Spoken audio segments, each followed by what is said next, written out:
Right,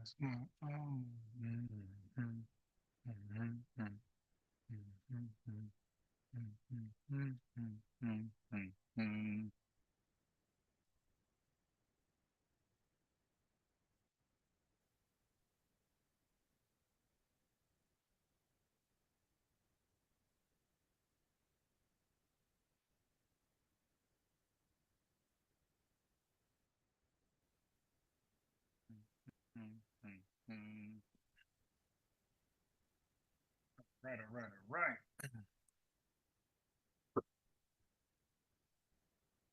all right.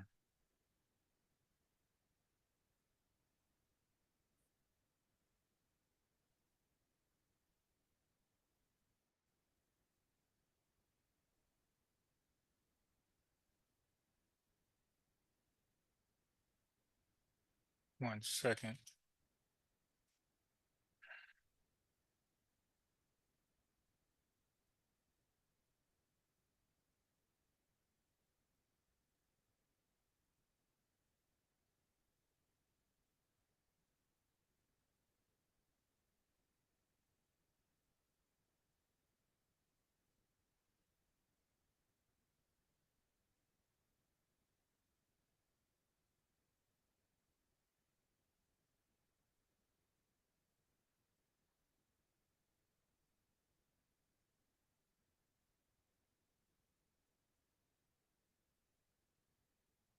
All right, I think we're ready.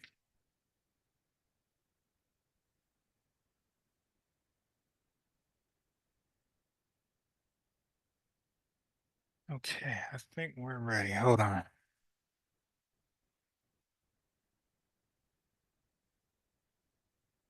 I'm trying to beat this guy to a debate tonight. Now, actually.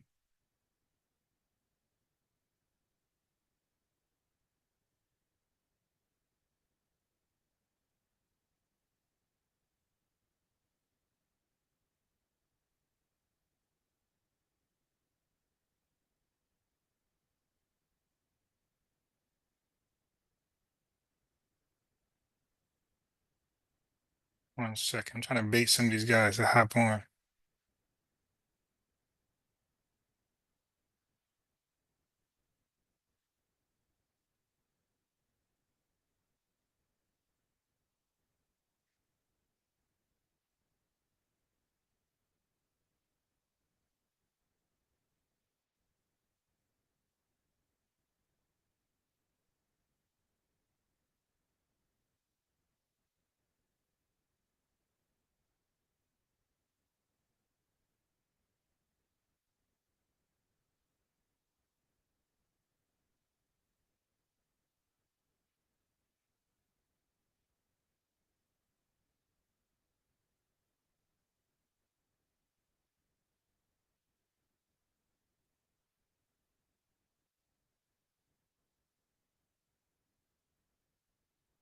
Yeah, some of these guys are responding. I like it. Trying to bait one of them to hop on a live.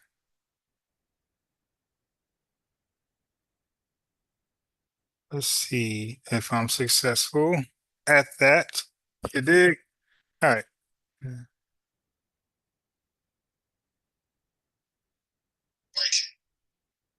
Hey, Swarthy, peace. Yeah, I want the link. Let me know. Same day, Donnie. This is going to be a freestyle, a DEI, deport every illegal. Hilarious. Okay, so this is live. You know what I mean? Anybody want the link or the phone number? Let me know. We could chop it up. It's no real program today like that. Also, although I do want to touch on um the article again about Nigeria oil, their oil issue. Love, joy, peace. Because DJ Focus was begging me to play his lecture after when we was on the live together.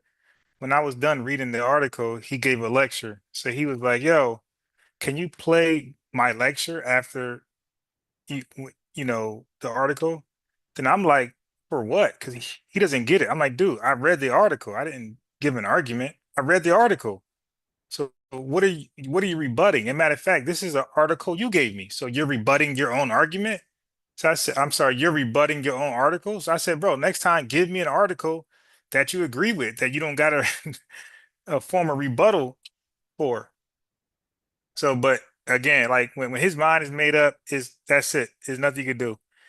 He is asking to play his rebuttal to an article. I'm like, dude, how do you read when you read an article, it doesn't come with a rebuttal. Articles are just articles. They just stand alone. You did like you open up something right now, we Google something, you read an article about Whitney Houston, that's it. Oh, yo, here's my rebuttal against the article about Whitney Houston. It's like, what are you talking about? No rebuttal is needed. So I told Focus, I said, bro, I did not give an argument. You dig? I didn't give an argument. I read the article verbatim. And matter of fact, he keeps saying, yeah, but you cherry picked certain parts of the article. Okay, let me explain that. We already read the article in its fullest entirety, I think last Friday. So I think he forgot about that because he just so irate. Bro, we read the article in its fullest entirety, I think last Friday or that Monday. Doesn't matter because we've read the whole article. So now I can choose sections that I want to speak on. That's how research works. So if I want to do a video on Nigeria's government involvement in their own exploitation of the oil, I can highlight the exploitation parts of the article only. I don't gotta always read it. That's what reference is for. Why you think on Wikipedia it gives references? Because it don't have the whole article. It shows you that they took this piece of this article and they put it on Wikipedia. I mean, like, are we goofy? Like you in a book, when you write a book, you here. Okay, you hear me talking, and all of a sudden you want to come out your room.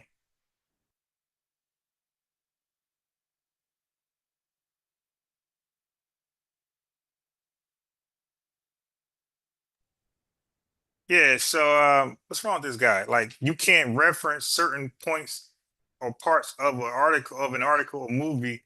You got to always read the whole movie. Like, dude, are you crazy? Like, what you think clipping is for on YouTube? You clip a section you like and you want to reference, and you use that to whatever you want to use it for.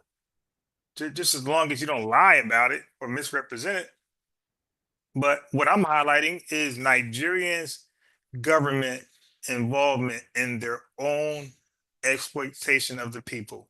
It's either wrong or right what I'm reading.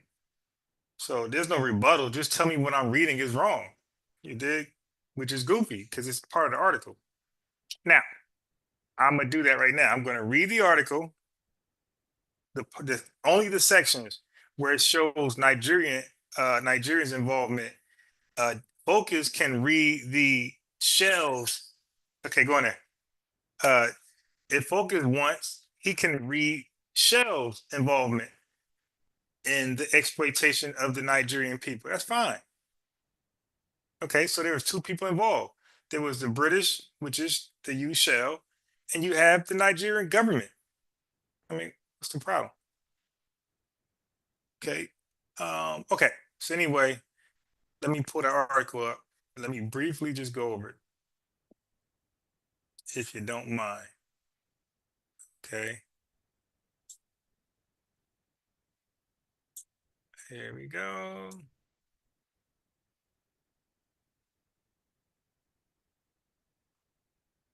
And then the show will start. And meanwhile, hopefully I can, hey, peace be more. Hopefully, meanwhile, I can get one of these Pan Africanists to come on here and talk about Marcus Garvey. Because I went on a Pan Africanist video. They was comparing W. Du Bois and Marcus Garvey. And they was like, who do you choose? Who would you rock with? And everybody was picking Marcus Garvey, and I was replying. Um, okay, so I'm going to read the article again. I'm going to read the part where it talks about Nigerians' involvement in their own exploitation. Is that okay? Do you know I can actually just do an article myself? I could just make a post just dealing with Nigerians' involvement only. Also, I can do a post where I just talk about Shell involvement in exploiting the Nigerian people. You don't always got to mention both. It's whatever you want to talk about, whatever your video's about, whatever your book is about, whatever your article is about, whatever newspapers about, you can choose a section and just focus on that. You don't got to focus on everything all the time. What's wrong with this guy? All right, but that's not going to work over here. Okay, so let me just get everything intact first.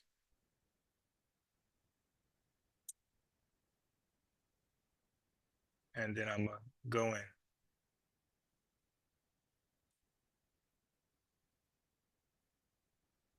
Okay, I think I'm ready now.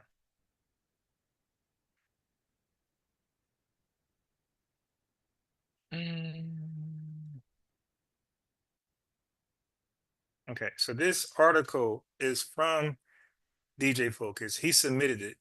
Focus submitted this article and then got mad that it didn't, that it exposed Nigeria's involvement. Okay, so here we go. Oh, damn, I mean to that. Okay, here we are. This is the name of the, this is the title of the argument. This is the title of the article. Item type primary source-based article. Article authors Whalen, Hannah Hey, DOI come on, come on. HTTPS. Can you read the part I highlighted, please?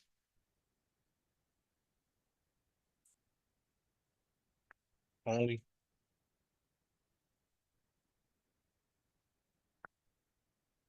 Item type primary Okay, source. never mind. She ain't gonna do it. Okay, it's called the political and environmental effects of oil in Nigeria. Okay. Okay. So just so you guys can get a visual, let me do this. So you know what I'm reading. University of Massachusetts, Amherst. The political and environmental effects of oil in Nigeria. Authors Whalen and Hannah. Okay, this is what Focus sent me. Okay, this ain't something I found myself. He sent it to me, and I love it because it proves my point. You know, we say pseudos die at this source. So I'm going to use this source to get rid of him. Okay, so now I want y'all to know about Nigeria's involvement in their own exploitation. Now we expect, we expect the British government, right? We expect British colonizers, European colonizers to exploit Africa, right? We expect that. Who doesn't expect that? Who doesn't expect Europeans or even know the history that Europeans went and exploited Africa, carved Africa up, sectioned it off, and exploited it for its resources. Use the natives of the land to extract the resources. Okay, so now we don't know the people's own involvement afterwards and during in their own exploitation. We don't know that part. Okay, so we don't know it today. So Nigeria became a protectorate under Britain in 1901, and remained under British colonization until 1960. Okay, so 1901 when it popped off, 1960 is when it, on at least on paper, ended.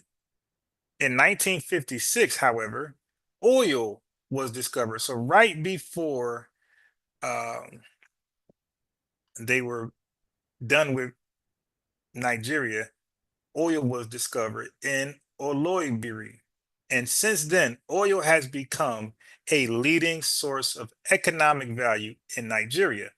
Big oil companies such as Shell BP, yes, the Shell gas station that you see over here in America, and private British companies took part in the extraction of Nigerian oil. This extraction led to the pollution of the Niger Delta and its surrounding land. So this extraction polluted the land. Am I just reading the article or am I adding to it? In 1960, so 4 years later, Nigeria became independent and took control of most of its oil reserves. Due to the great success of the oil industry, Nigerians chose to move forward with both the legal and illegal extraction of oil in order to continue to maximize their wealth. So Nigerians picked up right where the British left off: illegal and legal extractions of oil, further polluting Nigeria and its citizens and its people. Nigeria did that. Why did they do it? They did it for money. Okay, they did it for money. They were greedy. This is a fact. It's not me adding. It's not an exegesis focus. I'm reading the article. That's either false or true according to the article. Okay.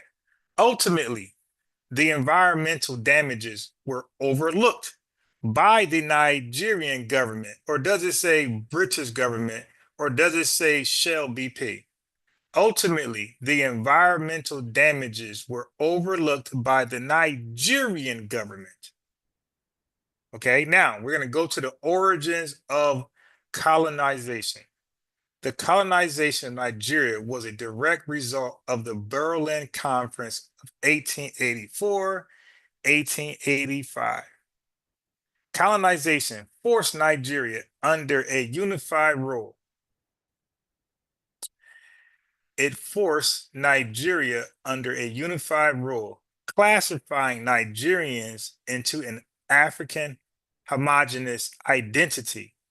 Prior to its colonization, Nigeria consisted of multiple ethnic groups that were separated by region and independent of each other. But the white man, through colonization, unified Nigerians when they could not unify themselves. The white man brought them all together and said, nah, nah, nah, we don't care what tribe you from. Y'all all Nigerians from this point on. We're gonna do y'all all dirty the same way. All right. So y'all all Nigerians as far as I'm concerned. The white man. The white man unified Nigeria when Nigeria could not do it. The Nigeria itself were delineating amongst themselves. They were being divisive. And the white man said divisiveness is wrong. Division is wrong. And he unified them. The establishment of the Royal Niger Company in 1879 aided the British in securing the Niger area, and allowed them to sign treaties with native groups to gain access. What did they do with the native groups? They signed treaties with them. They didn't go take and steal. Okay, they signed treaties with them to gain access to the rivers rich with oil. So they didn't come over there taking stuff, flexing their muscles. They said, hey, man, we'll pay you. And the natives of Nigeria, greedy for money, said, okay. Britain, as a result, Britain acquired the Niger region by establishing their authority within these treaties, right? So the treaties they signed with the natives of Nigeria, they were able to flex their authority. On January 1st, 1901, became known as Nigeria. So I believe this is when Nigeria got their name, okay, from the white man. Under the leadership of Governor General Frederick Lugard, the newly formulated nation was completely reorganized by Governor General Lugard and divided into two regions, northern and southern Nigeria. This split was put in place to satisfy the pre-colonial Nigerian structure and to ensure that these two regions remained at peace.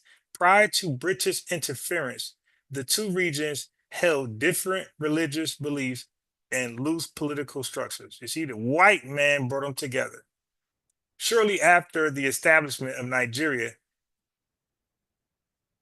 the Mineral Act of 1914 granted priority of oil resources to private British companies with the promise that proceeds will be split with the Nigerians. So again, the Mineral Act of 1914 was an act that had Nigerians voluntarily uh, involvement, willing involvement. They wanted money. We're not going to excuse that. Stop me when I'm adding to the article. I'm just emphasizing what's going on. Eventually, autonomy was granted to Nigeria on October 1st, 1960. Here go there. They were granted, and the newly independent government, Independent. Do you know what that mean, government? Was left to its devices to sort out the organization and formation of their politics. The British colonial government left abruptly, leaving the newly formed country of Nigeria to navigate the creation of its own modern governmental system, legislation, and societal values. Okay, Nigeria was tasked with building an entire country from scratch. One thing Nigerians could depend on was the land they resided on, which at this time was rich in natural resources. So they still had good tillable land. Nigeria turned to the excavation of these resources, specifically oil, and prioritized its production over any other aspect of nation building. Nigeria was not interested in nation building, not building Nigeria up after the white man left. They prioritized oil extraction, oil, oil in general. Okay, they wanted money over a first world, second world country. They wanted money, and they didn't mind being a third world country as a result. Okay, this is the article focus. The lack of attention on creating a solid system of government left Nigerians' politics in a highly vulnerable position as the nation struggled to institute a formal system of government. Their government was shaky.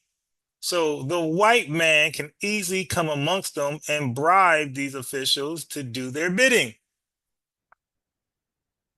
Without a consistent level of authority, the Nigerian government failed to supervise resource extraction. But y'all get mad at the FDA, the USDA, the FCC, and all these regulatory government bodies for regulating your ass.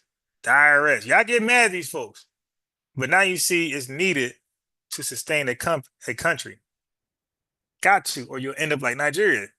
The land is so terrible, they're in boats. They can't even get out of the boat in the water because the water, the damn oil will eat their skin alive. So Nigerian independence did not signify the immediate control of the land by Nigerians. Why? Because the 1914 Mineral Act, remember that act they signed for money? Yes. So when they got their independence, INDE, when they got that, they were hit with the reality that they still had to honor the 1914 Mineral Act. It remained in place until 1969. So 9 years after their independence, it goes bye-bye. It granted rights to British Petroleum and the Royal Dutch Shell Companies, control over the oil extraction. Am I reading the article still, or am I giving an exegesis, quote unquote? Up until 1968, the Nigerian government had limited involvement in the oil industry because of that Minerals Act. and restricted themselves to financial involvement through taxation on oil companies and collecting royalties. Oh, they're gonna get that money. The people suffering and dying, but they're gonna get that money. Cutting corners and damaging process of extraction, as oil firms were enjoying massive fiscal concessions since the Nigerian government failed to implement supervision over these companies. It goes back to the government.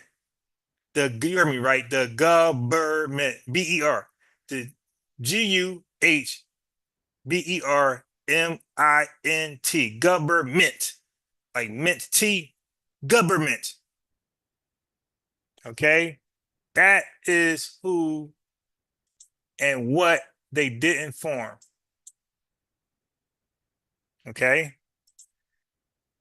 Okay, anyway, because they didn't want to, they was focused on money. Oil companies acknowledge Nigeria's struggles. Evidently, it's a business, so we're gonna look at that and hey, man, the government's shaky. Oil companies acknowledge Nigeria's struggle, and Shell offered to invest in the transformation to an industrial Nigeria. So Shell came back and was like, yo, I see how y'all messed up. Your government don't want to do a goddamn thing for you. We will help you become an industrial Nigeria. However, Nigeria preferred its agrarian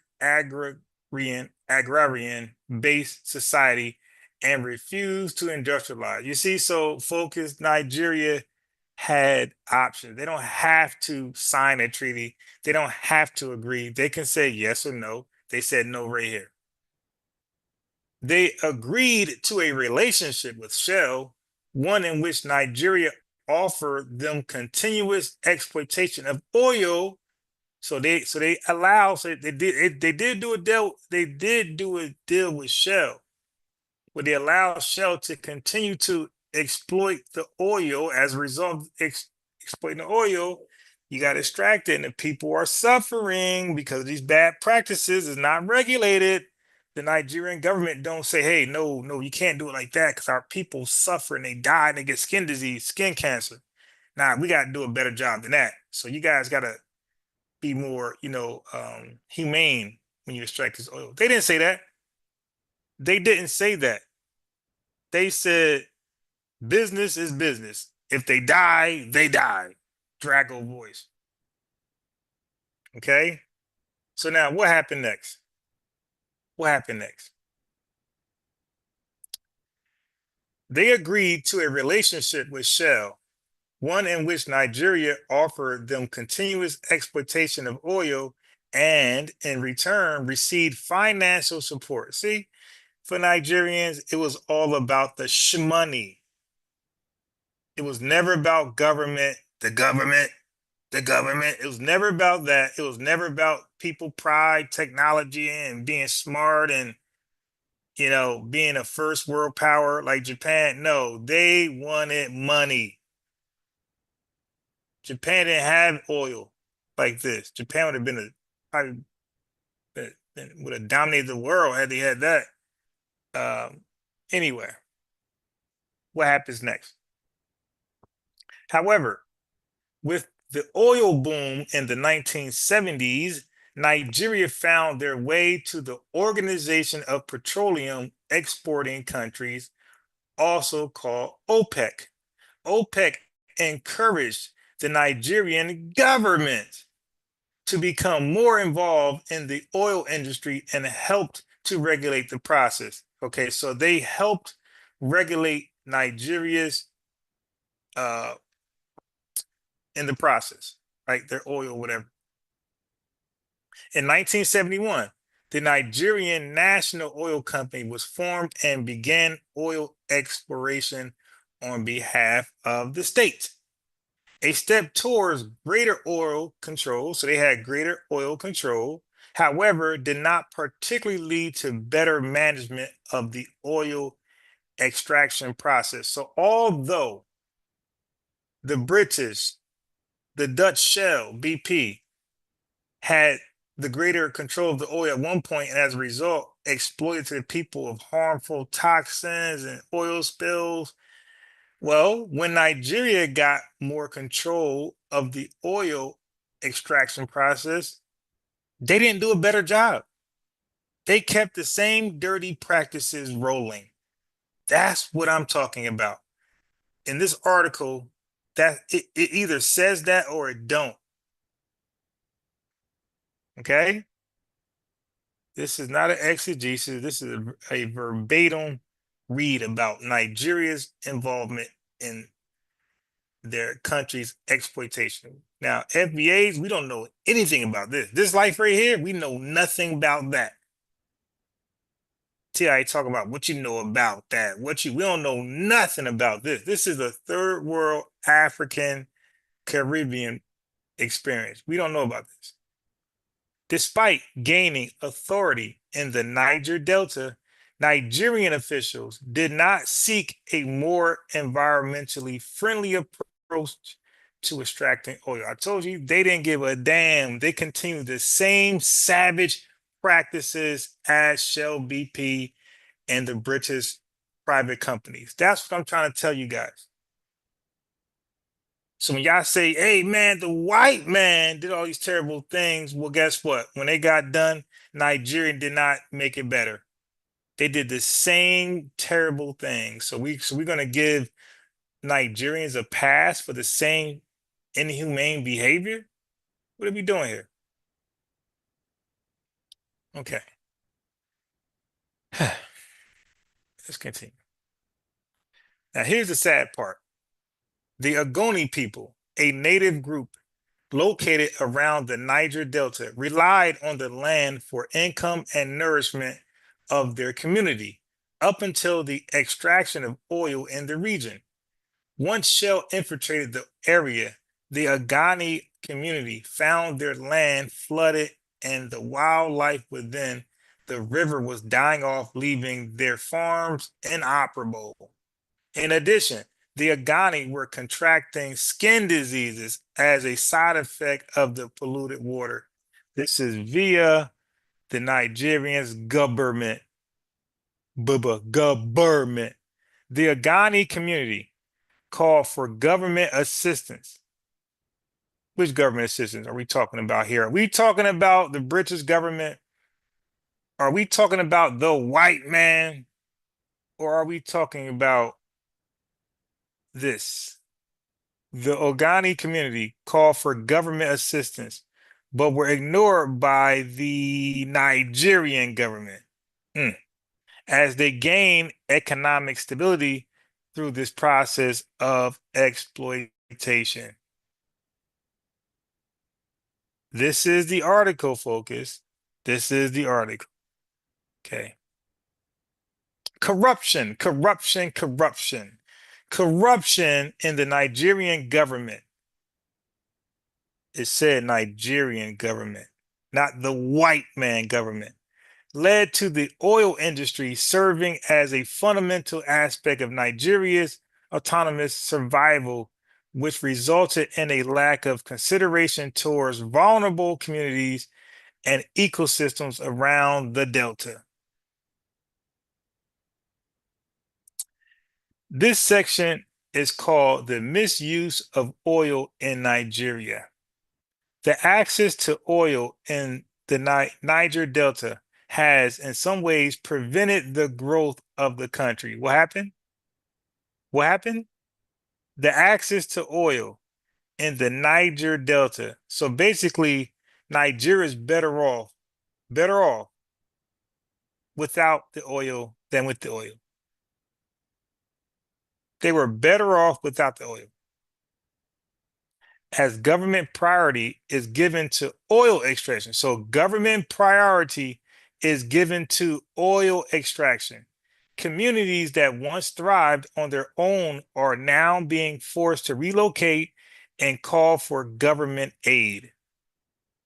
Where Nigeria relies on oil to run their country, they lack the political stability to apply the economic benefits into community resources that would strengthen the Nigerian public. But that's their own fault because they ignored the importance of government. They ignored it. Okay. Okay. Yeah. Where Nigeria relies on oil to run their country, they lack the political stability to apply the economic benefits into community resources that would strengthen the Nigerian public. Once an area full of fishing, livestock, and agriculture, the region of the Niger Delta now suffers from the depletion of fish, deforestation, and polluted soil determined to be infertile. As an area is approved for oil extraction, who's approving these oils for oil? Who's approving these areas, pardon me, for extraction? Nobody other than the Nigerian government.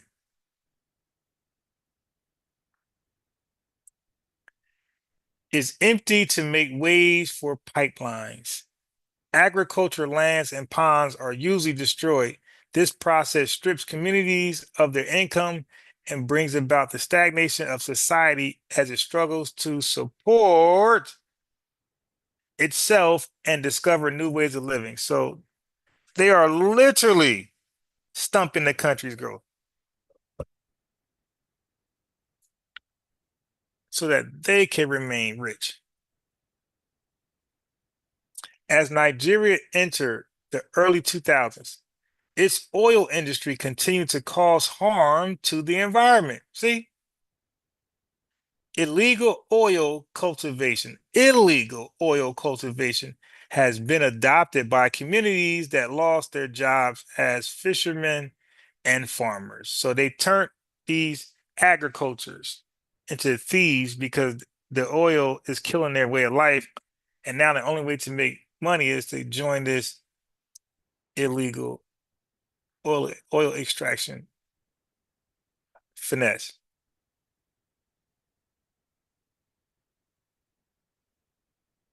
Okay. These illegal oil sites rated by the national government to destroy the inventory because it can reach the rest of society and residential communities become flooded with illegitimate oil. Okay, last sentence. With no aid from the Nigerian government or compensation from large oil spills, the residents of the Niger Delta have succumbed to take part in the acceleration of climate change to survive. Okay, so that's the article. Well, that's the article dealing with Nigeria's part on why they're messed up. They always had a hand in on their worst people. Okay, so I read the article. Now what? It reads like I read it last time. Okay, anyway, read some comments here before I start reading again. Eyes getting blurry. People think they do smart and abandon farming. Well, guess what technology grows in that area as well? It's a bad. It's bad. I've seen it. Breathing fumes at COT 10. This is how they got their number one naira equals point zero zero zero zero zero 0.00067 United States dollar. Shameful. One Nigerian naira equals damn. Shameful. A history worthy of being ashamed of. Exactly. And they come over here and point the finger. That was the whole point of this article. The article spoke of Shell BP involvement right there. It's very transparent about the British colonizing. I read some of it. I read the 1884 Berlin, conference. I read that. And I read the whole article before. But I'm thinking about the way Nigerians come over here and point the finger at us and say, hey, a handful of Nigerians are doing great in this country. Aha, we're doing better than you. They're comparing 100 Nigerians who are doing good in college to 43 million black folks who face oppression and discrimination their entire lives, generations.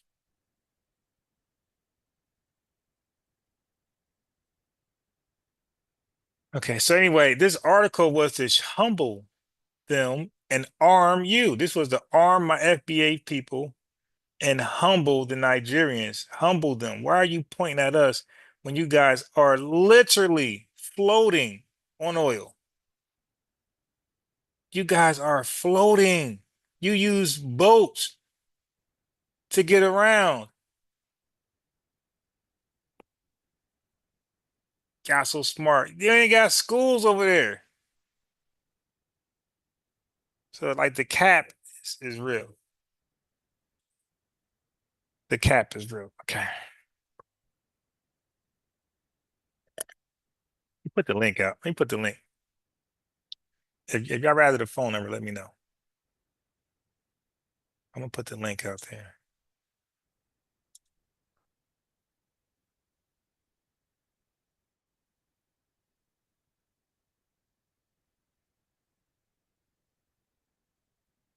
So now, what is Focus going to say now? I read the article again, and nothing changed, Focus. Nothing. The words are still the same. What do you think was going to change?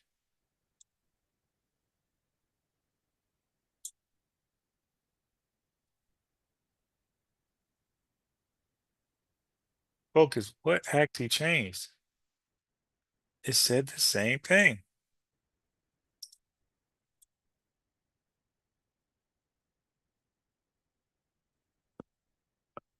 All right, I'm gonna put the link in the chat, and then I'm gonna go ahead and check my notifications. I'm trying to get a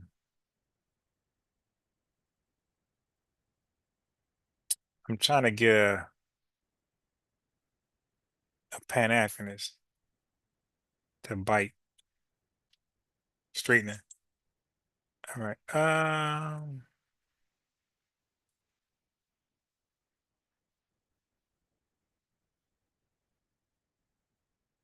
Here we are.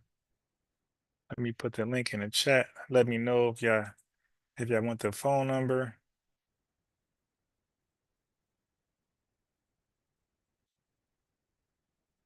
So here's the link. Okay, it's okay. I'm right here. Okay, watch your cartoons. Yeah, and they got the nerve to point at us and say we're criminals, we're drug addicts, we're dirty. And their country they're living like that in that country. Yo, so when Donald Trump calls it a shithole, when Unbiased Sports calls it a shithole, when X the architect called it a shithole, we're not defaming, we're not being funny. They're living in a boat because they can't get in the water. That is literally a shithole. What other people like has to live in boats because their water is so polluted with oil and the fish? Yo, we saying cheers on 4th of July. We drinking champagne and wine and beer and alcohol and vodka, and these guys drinking oil. Peace, Henning. Oh, so you were Henning, you were my guest, actually. Here's a link for you, Henning, because I was talking about Nigeria. We were surprised to read about Nigeria, Henning. We were reading about Nigeria, how the oil industry ruined their country for any like hope. It started with the British and the Dutch oil company Shell BP exploiting Nigeria for their oil. Okay, well, of course their natural resources first, and then like 50 something years later they came across the oil, and then extracting the oil out the land, they um polluted the land basically. And when they end up leaving, when they got enough resources to leave to do their own thing, Nigeria did not clean up the extraction process. They continued the illegal activities of so I got the phone number too. So let me know if you want a phone number. So they continued the illegal activities of the British, of the Shell Oil Company. Correct. Okay. So they continue to exploit their people and poison the land voluntarily. all the way till today. They ignore the cries and tears of their own people. It's one thing. It's one thing for another people to ignore your tears and cries because there's no love. So if the Chinese ignore their tears and cries, we expect that. If the white man ignored their tears and cries, we expect that. But we don't expect the very same people. Can you imagine? Can you imagine in the Jim Crow South? Can you imagine black folks having a cold heart for other black folks who get lynched? Be like, well, what up, man? It is what it is. Oh well. And we're getting paid. Like, because they were paying the Nigerians to look aside, to turn the other cheek. So the Nigerians turned the other cheek in a different way. We turned the other cheek to exercise nonviolent. The Nigerians turned their cheek to ignore the violence amongst their own people. We turned our cheek to exercise nonviolence. They turned their cheek to ignore the violence that was caused on their own people. They took a check, they were paid off. That's crazy. All right, so that is the link. Henning, if you want to click that, I got a phone number too. So let me provide the phone number because I wanted so that was Nigeria. So that caught us off guard. That Nigeria would be involved in their own exploitation and you know killing their own people, which is wild. So I'm going to peace, Kashai. So I'm going to put the phone number in too, in case you would rather call in, or anybody. It's for anybody. So in case Henning or whoever, Henning or whoever would rather just call in. Here's the phone number. So that is the link, and here is the phone number.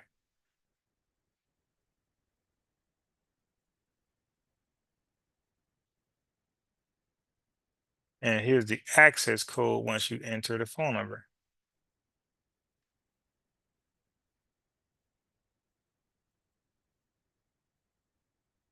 So anyway, there was a cool video that I watched before I went live. It was talking about it was doing a compare and contrast between Marcus Garvey and W. Du Bois, and it was really in depth on their missions, like what they came to do and their goals, their wants, beliefs, their aims and purposes.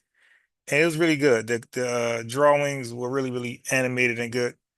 So that's how I met Hennings because I was like, hey man, when I came across Garvey, you know, somebody, let us know about Garvey, but they talked about him being a convicted felon. So I don't know how much Hennings know about Garvey, but if he knows a lot, I want him to come on and share what he knows. Okay, anyway, so that's the phone number, that's the access code, and I've got the computer link in there. So if nobody's going to call in, I'm gonna go to the next video. So here is something that you guys might find interesting. Y'all telling me there's a shortage on construction workers in America, especially in Florida. Some of y'all need almost 500,000 construction workers, and y'all don't have the time to train the new people. And the white people, Europeans, they lazy, they don't do the work right. Black people, y'all ain't say nothing about the blacks. We been in construction. Y'all kicked us out. They say we're not paying these Negroes $25 an hour, $24 an hour, $30 an hour. Let's go hire these Mexicans with no documentation that's coming across the border, give them $9 an hour, $10 an hour. And they gonna work sun up to sundown, dance and eat mangoes. Meanwhile, kick the black brothers out. I was doing construction for 10, 11 years, bro. I went to school, I became a certified operator. I can operate every heavy equipment, I understand construction, I can read blueprints. But I left, I quit because Mexicans are racist. They don't want the brother on the machines. They rather see Jose or Rodriguez, a Mexican on it. And the Mexicans are racist. I'm in Texas, and they are racist out here. They rather see Mexicans. Every construction you go to in Texas, nothing but Mexicans. If you black, if you are not Mexican, you black, you're gonna be holding a sign. Paying you $12 an hour to stand there and hold a sign. When an operator like me advance, read blueprints, certified, can operate, they rather pay me $18. I'm not doing that. So now, y'all talking about there's a shortage, right? So it's time for the blacks to come on back, get their jobs back, pay them the money and stop pocketing it while y'all paying the immigration status undocumented Mexicans $9 an hour, $10 an hour, and pocketing the rest. Y'all can't do that no more. So these contractors are crying. And now y'all, you feel me? Now, hey, if I was you black brother, I left. I went to driving. Mostly all blacks in Texas, if you black in Texas, they kicked us out the construction industry. So now you're gonna find us driving or getting CDLs. That's what most brothers are doing. But if that money if this happened in Texas, I am going back to construction. I ain't gonna lie. Because now y'all gotta pay. Y'all gotta pay the right amount of money. You know what I mean? Like, real talk, everywhere I went to construction, I'd be the only black dude. Only black dude. Like, and then they don't wanna see you operate to look like you know what you're doing. And I work hard. I work hard just as hard as these niggas coming over here at the border. Facts. Now I do towing. Now I would tow your, you know what I mean? But that's what y'all get, and that's what you Mexicans get. So, cry all you want, pay that money, man. I remember, when I was growing up, if you could not find a job as a man, most people would say, hey, go get you a construction job. And I remember brothers was doing all the construction, definitely in the 80s. I remember that. Definitely.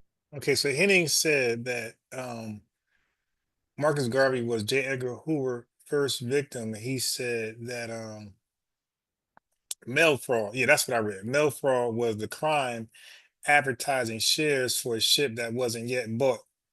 Yeah, now hey, Henning, that's a huge problem, man, because that is a scam. That's fraud. So, and that's probably why W. Du Bois did not respect him. That's why in the video it kept saying that he's bringing like the Jamaican practices over to America to implement on Black Americans. These scamming practices, selling shares to something you don't own yet. Like, you can't get like that. That's like the Wolf of Wall Street. Like, you can't. That is Bernie Madoff. Like, you can't get any worse than that. Like, W. Du Bois. That's why W. Du Bois in the video, in the very video, Henning, it said that W. Du Bois was against stocks, like buying stocks to do stuff. He said purchase, purchase, purchase.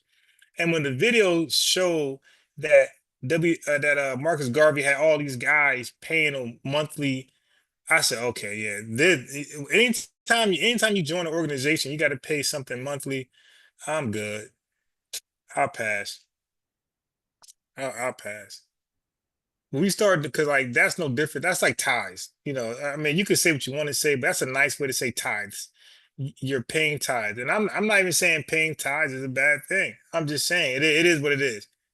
But you cannot compare that to W. Du Bois. If you're getting money, you're getting unearned money.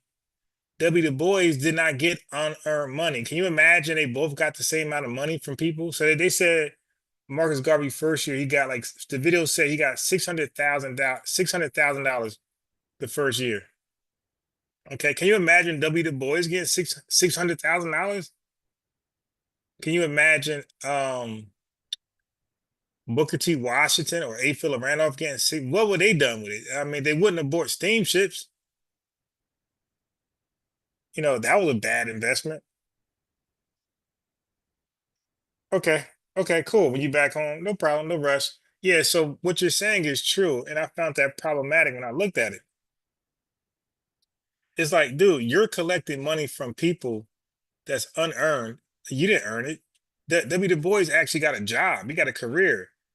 Like Marcus Garvey, from what I read, he comes over and he just gets money from people. Like and how is he? What's crazy, Henning? Yeah, he didn't come with a bag. So that means, hey, Henning, that means every ship he sold stocks for, he didn't own it. Because he didn't come over here rich. He didn't come over here and buy a ship. He came over and got unearned money from Black Americans. And then he bought the ship. So he had to find a way for people to give him money for nothing. And then he bought the ships, which you're with your money for free, and then say, okay, now invest in the next few ships I get. Hold on. So we gave you all the money for the first ship, and you're gonna make us pay for the next three or the next two? So like that wasn't fair. And when you buy stocks, when you have stocks, you own a percentage of the company. That means you can liquidate. Like these folks never liquidated. The only thing that happened with that money did turn to liquid when those ships sank in the liquid water, their hopes of money went right with it. So I thought that was unfair. So Henning said W Boys never bought any ships to Black Star Shipping. Yeah, but what I know it existed, Henning, but what I'm saying is where did the money come from? How did he buy the first ship? The first ship came from unearned money. It was Black Americans giving him money for nothing. Because he didn't he that was not his own, he didn't come over here rich. And that's my thing. My thing is how did he buy any ship? He was getting money from Black folks, but what services did he provide to Black Americans, or what products did he sell us to get the money in a quid pro quo? Nothing. All the money was given to him like a pastor or preacher. So like that's not how you do it, man. You know, that's not how you do it. And no Black leader, no realistic Black leader did it like that. No W. Du Bois, Fred Doug, nobody sat there and collect free donations and then act like they were some superhero. Of course, you're gonna have power. Everybody give you money. If look, how many people in the chat? If y'all all give me $1,000, I'm gonna have 120,000. So that means I could do something great. Now I'm gonna beat my chest like I'm so great now.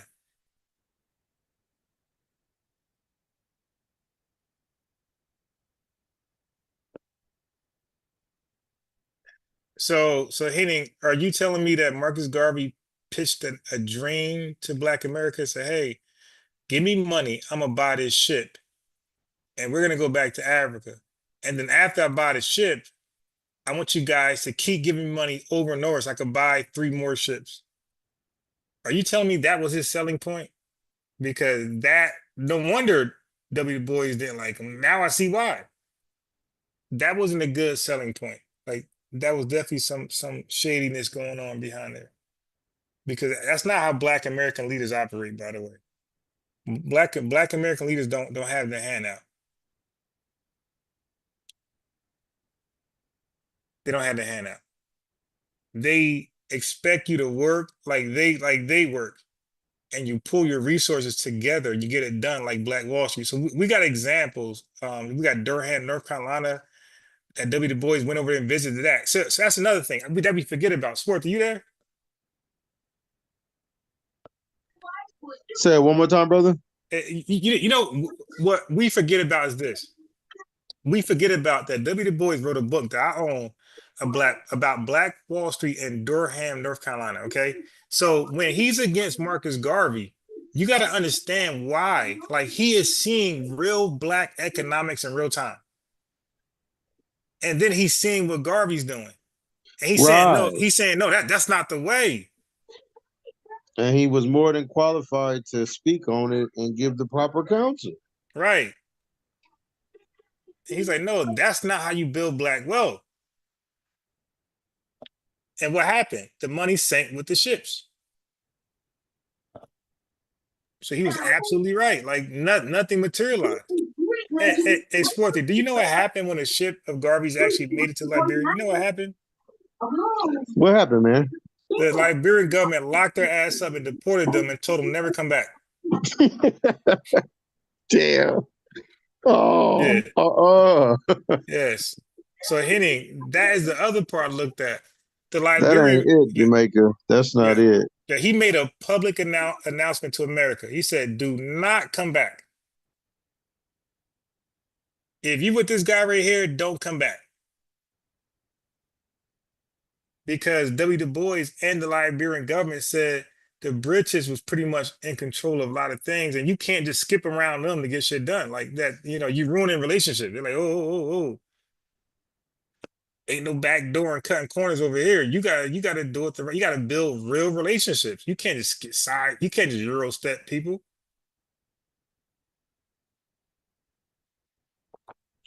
Man, I'll tell you about these cultures of corruption. I see we had to throw Nigeria on the list too. Bro. Bro. Can you argue a worse nation? Hey, unbiased, what you already know, man. I used to exchange currency for a living. Concerning value, I wouldn't even say their money is even in existence yet. Damn. So they got monopoly money. Bro, the rate on it, one Nigerian naira is equivalent to 0.00067 US dollars. Damn, It bro. ain't it. I mean, if you cut a penny up into 100 pieces, a piece of the 100 pieces of pennies is still worth more than one of their nearest. Yeah, that's crazy. That's crazy.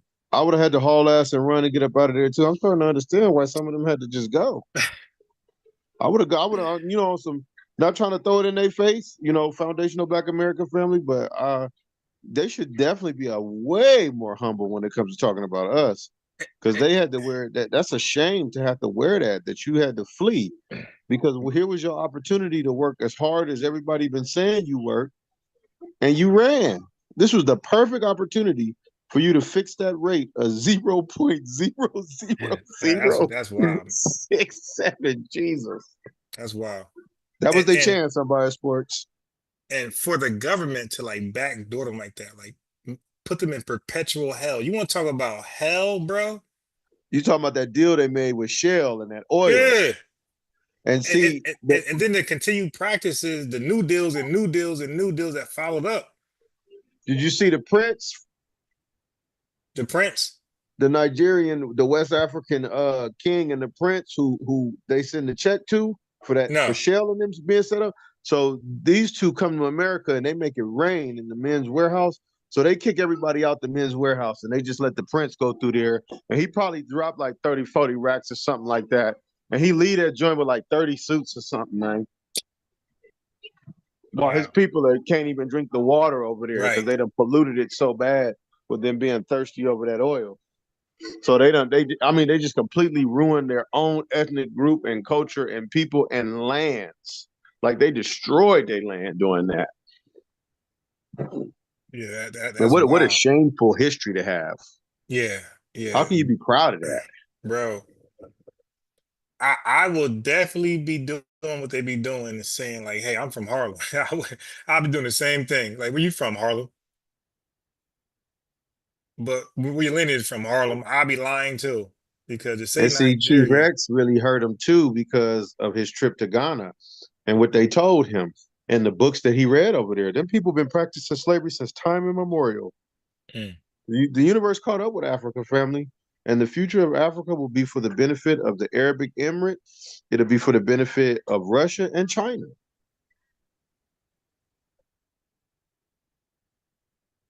yeah, so what they gonna do with the people though? There's like millions and millions and gazillions of them. They're gonna have them. They're gonna have them mining gold and diamonds and stuff like that, and probably not paying them anything. I mean, their money's still not worth nothing. The South African, it's a currency over there. The most valuable African currency is still only 31 cents in America. Like they should really be humble when they talk. Yeah. Yeah, What's the boy's name from Fish and Fret? Fresh Myron. Myron Gaines. Oh yeah, Man, I'm gonna do his country next.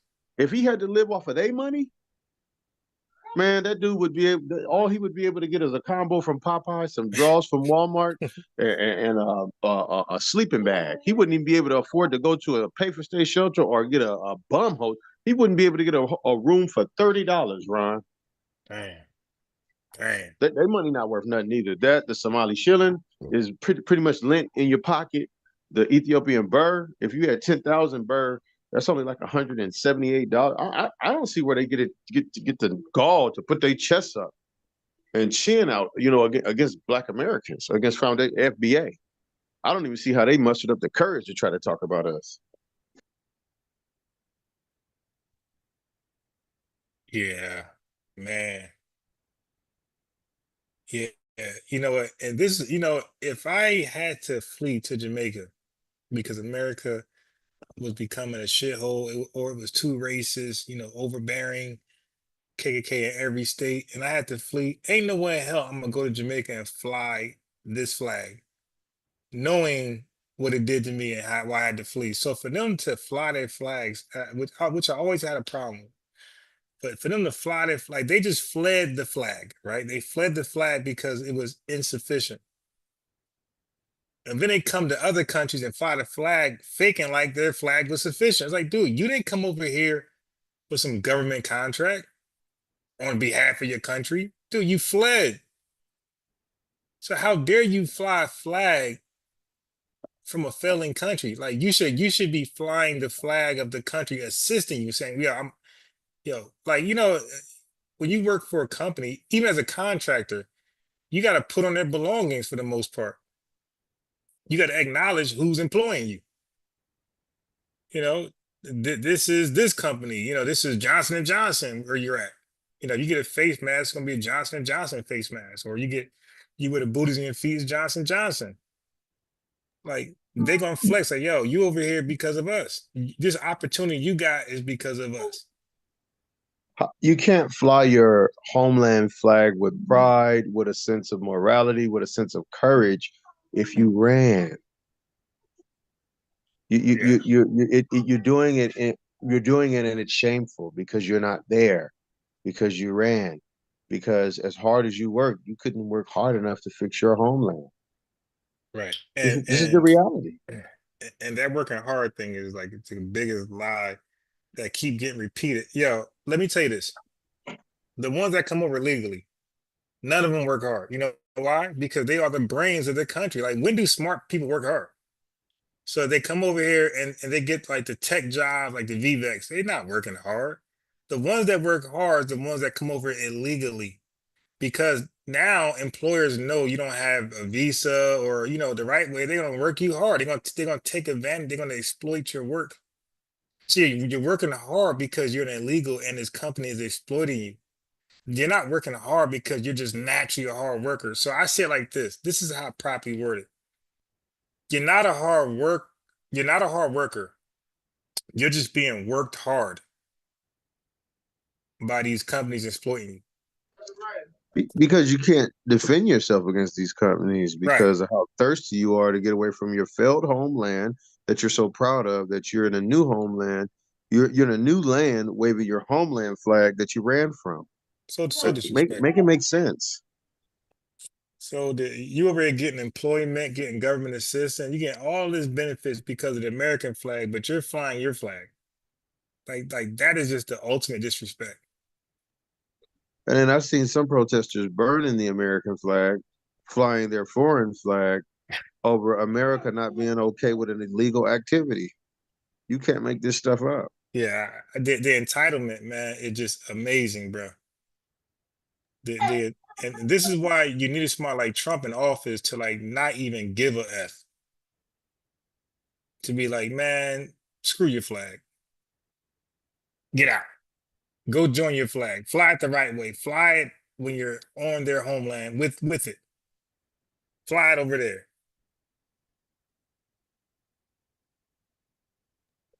Bro, man, I wouldn't be shocked if ICE or just America in general, especially white America, took something like that real personal.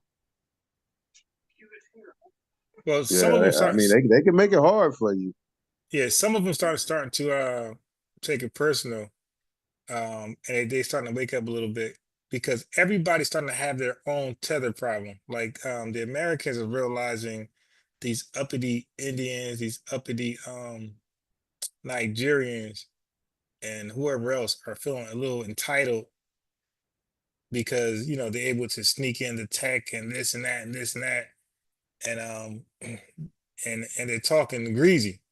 They talking down on America as a whole, and a lot of them like, oh shit, we got a tether problem too. So America's tether problem is the VVEX. Most notably, my man Ramaswamy. Oh Okay, yeah. he done bucked up a few times talking tough. Oh my God. Yeah. I What heard about that? I heard him tell this white American guy, "You're just scared to tell them they have to learn how to speak English." Said it with his whole chest. Wow. Yeah, they talking bold. Yeah. Oh my God, man. Unbiased sports. He told the white man, he said, "It's not because of my brown skin." He said he has a little fire in his chest. Ramaswamy. He said, "It's not because of my brown skin." He said, "You're just scared to tell them they have to learn how to speak English to be in America." And I must say, I am not a fan of Aladdin by any stretch of the imagination. But he did tell some truth right there, though. Unbiased sports. Yeah, but at He one was point, telling the truth when he said that. yeah, at one point when I was growing up, like the Spanish folks had to speak English. I remember them like trying to get me to I had something that they were trying to like pay me for. I forgot what it was, but it was some like language thing. And like they was really if I say it, you'll know it because it's like very popular. But I had it for Spanish and like they wanted it for English and like they was willing to pay me like for like some copies. You know, at that time we was burning CDs and they wanted to, they was gonna pay me for a copy. So at one point they were trying to learn English because English was like almost you need to know English to get a job. Like nowadays you don't need to. Like they abandoned that. But they were trying to learn at one point because they knew that the success in this country was limited without speaking English. But America found a way to say, nah, you don't gotta speak English. You can speak Spanish your whole existence here and you'll still be successful. We'll carve Hey, out a do lane for you you. think Mexicans overestimated that gesture of America allowing them to move without having to speak English? Do you think they kind of took that as some form of we're honorary white people? Because I mean, as far as I'm concerned, it looks like white people just kind of showed Mexicans like you guys are not white people. Okay. Wait, say that one more time. One more time. Say that one more time. It almost feels like America is like showing Mexicans they're not white people because them being able to get jobs and not having to speak English and they were under this impression that they could recognize or identify with whiteness or But that they were somehow honorarily recognized as white people. yes, so historically they are because when you had the 1917 and 1924 Immigration Restriction Acts, especially the 24, they decided to make Mexicans white for the first time to get them over here because those restriction laws were not allowing non-white folks over here. The Chinese were banned. They had laws, and the Chinese couldn't come over here for shit. So the Mexicans couldn't either. So like the North and South or politicians conservative and liberal were debating about the Mexicans. And the debate was over once they made them white. And then they allowed them to come over. So they came over before the Chinese.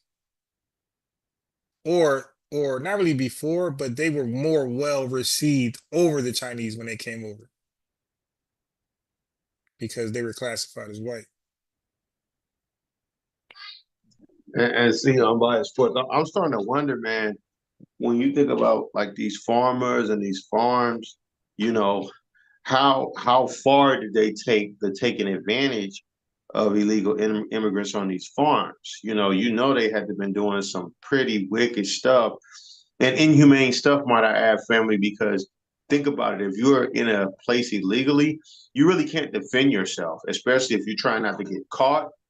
So I'm wondering you know, to what level of terribleness did they taking advantage of these people, and your country is that bad where you'd rather have somebody take advantage of you? What were these Yeah. farmers doing to these illegal migrants? What were they doing to the men and women that couldn't defend themselves? Well, we already know their history over here. With the soldiers going over to Iraq, molesting men. So we know, or we can imagine the depths of hell that they were causing those farmers, man. And knowingly that those folks didn't really belong here legally. Oh, it's up. It's up. Shut up. Shut. You ain't getting a break today. No break. 12 hours or go home. 'Cause like you said, home was in their mind worse than that treatment. Home was worse than the mistreatment on the farm in America.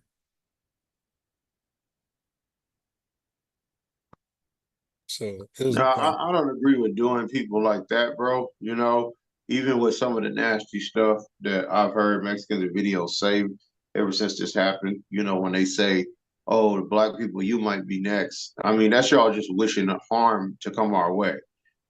ICE is walking right by foundational black Americans. We're not even on their radar a little bit.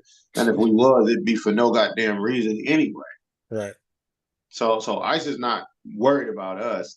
That's them wishing harm on us. But I would even have to say, I still wouldn't wish that on nobody, you know, Yeah, like because for that's a tough me, position where you can't defend yourself. yeah, like our true nature is, can we all get along? Like that, that's our true nature. But some of us, you know, not all, but some of us gotta just be on some rocky shit. He dies, he dies. You dig? Some of us gotta be on that to get shit done. And for me, like, that's kind of where I'm at. I'm just tit for tat. I'm energy for energy. I'm love for love. I'm hate for hate right now because I've been on your shit for a long time, and I just couldn't believe like the hate that we got that was unwarranted from these different people. So for me, once I learned that this year, because yeah, bro, look at my videos, man. Look at my channel. Nothing like this is on my channel until recently. Like, I wasn't talking like this 2 months ago. Like there's not one video of me talking like this. So when I learned about this, it was shocking. Like, yo, they hate us that much? Yeah, unbiased sports. I've been in the diaspora war and just the anti-foundational Black American war. I've been in that thing for probably like 4 years.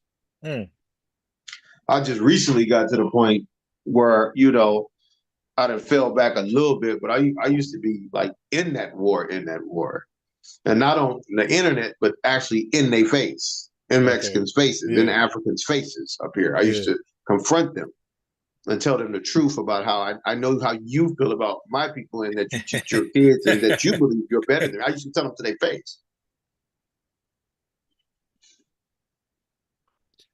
Yeah.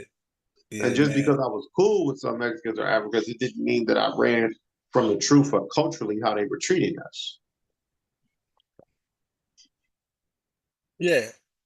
So for me, um, I don't mind befriending a non-FBA person, but guess what? I'm gonna be me though. Straight FBA, straight like if they ask me a question, hey man, yeah. Yeah. Yeah, I ain't gonna sugarcoat it. I ain't gonna, I'm unbiased. So I'm gonna be 100% like, yeah, no, I believe everything you heard. I stand on all that. And if you can't be And cool with me and what because of that, Chief oh well. X doesn't want to realize, Ron, is that found the term foundational Black American is what had the hit factor for Black people to accept it. It was the right way to phrase it at the right time to Right. leave it to where you can't wiggle your way in there. So that's the reason. That's what Brother Reggie and Chief X is ignoring. It's not that Now, they don't realize it; they know it. It just Brother Reggie's a little it happened worse. to be more popular. Brother Reggie's a little worse because at least Chief X is ADOS. See, his problem is with Tariq Nasheed, and we don't know why, but he has this thing for Tariq Nasheed. And as a result, and look, and that's your right. That's your right to have a beef with somebody. Man, that's okay. But when you start lumping us all in, that's where you're wrong at. And that's why when he came more, he couldn't really hold that position. Like that was the first time he got challenged back. And he really wasn't like he was expecting certain talking points from us that he didn't get. It's like, nah, we're free thinkers over here, bro. We're not Tariq robots. Like you got the wrong And people it's not about Tariq Nasheed. You guys at are all. ignoring the obvious that these groups of people have practiced cultural racism against foundational Black Americans for some time now. Like this ain't even a recent thing. These people have been anti-FBA for at least 20 or 30 years of them training and teaching their kids to be against us, as well as them being against us. So sometimes having an affinity for Africa and Pan Africanism will cause you to not think rationally when it comes to the truth of what happened in Africa, where Africa is today, and how ultimately Africa feels about us. We didn't want to have to delineate from Africa and just drop Africa altogether, but it was very necessary due to the levels of disrespect that Africans have for Black people. West Africans, East Africans, culturally, they don't have any respect for us. So it's not about the individual relationships, whether they be marriages or friends, but it's the truth of the matter is you're taught as a culture not to rock with me, support me, or and actually to be against me. So I have to defend myself. And FBA, we have to defend ourselves, family. Yeah. We can't be naive anymore. 100%. We 100% got to defend ourselves. And that's why I play these videos, to show you the folks, the ugliness of the folks who are pointing their fingers at us. And I'm also trying to discourage other nationalities pointing their fingers like, you want your country to be next? Because this is the jumbotron over here. It's like, yo, you want your country to be next? Because I ain't never know about Jamaica or Nigeria or Liberia until this diaspora war I just realized was going on. And I'm as shocked as anybody else. Like, damn, I ain't know Jamaica was a bunch of predators like the movie. Like, god damn, y'all worse than the white Yeah. man. Cultures of corruption. It's like, yo, the white man, who? Yo, I'm lucky you guys ain't over here with the guns and the KKK suit. Y'all be 40 times worse than the white man. Stuff y'all doing y'all country. No, no, no, no, And you no. can tell a lot of Africans are fanatical with us over delineating from Africa and not claiming Africa or giving any allegiance to it. A woman from West Africa, and I mean, she had more of a sense of history than some of the Africans I encountered in the Americas. She knew about the Moors and certain little stuff, and about Egypt and stuff like that. But ultimately, you could tell, Ron, she was hurt at the fact that we don't identify with Africa no. Yeah, damn, you should invite her on. Okay, so I'm gonna show you a video that I showed yesterday because I will ask her the same thing. Because when you say Africa, right? The way I look at Africa, Africa is this made up thing that doesn't exist. Okay. As far as identity purposes, like, of course, it's a continent. But what I'm saying is from an identity perspective, Africa is a made up nothing because nobody's actually African. Everybody's either Nigerian, uh, Libyan, Liberian, something, a country. Nobody's ever the continent. So when it comes to us, they want to make us they want us to be the only people to be called after a continent. Nobody else in this world is called after a continent. Everybody's called after their country. So I'm not falling for that. Yeah, I'm not going with that. So I'm gonna show you a video of a sister that had came on my channel, Tiffany, and she pulled her DNA thing out, right? Whatever, 23andMe, whatever. And I want that sister who, or anybody who gets mad at us not claiming Africa, I want them to show us where is this woman African in her DNA, right? Her DNA results, whatever that thing is called, 23andMe. I want them to show us the African. What makes her African in her findings, right?